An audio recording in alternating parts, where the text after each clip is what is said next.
Thank you for the training session on job interviews. You focused on 3 phases, before, during, and after. Which one is the most important? I stress that mastering all 3 phases are important. Job interview is something really complex, it's a serious business and you cannot wing it.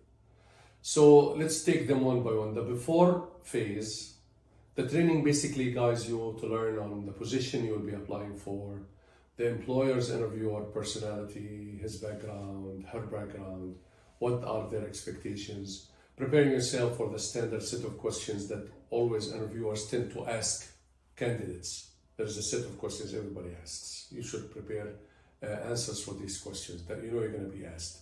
Rehearsing what you will say, what you'll do during the interview, and completing your CV application paperwork in order to assemble together the supporting evidence that will firm up your candidacy for the job. Now, the second phase was during the interview. The training meant to show you how you should dress, what you should say and when, how to behave, what paperwork and documentation you take with you, how to respond to the challenges and things that you don't know much about, so you are ready and not embarrassed during the interview. The third phase was after the interview.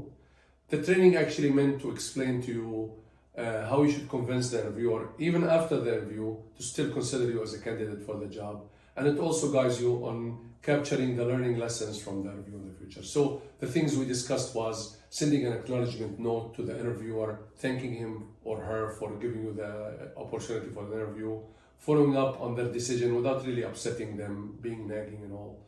And if you promise to send something during the interview, please do send it.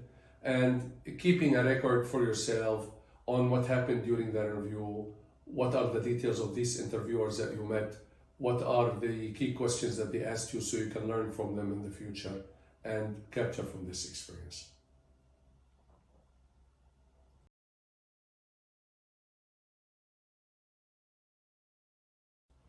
Well, please accept that passing an interview is a skill, like swimming, like riding a bicycle. The more you prepare, you practice, you improve, you get better at it. So you need this skill throughout your professional life. You need it as an employee, as an employer, as a business owner. You need it as a partner, or as a public figure, or even if you seek to marry someone. It's also basically an interview. So accept that all you've learned for how to master an interview is a skill that you need for the rest of your life.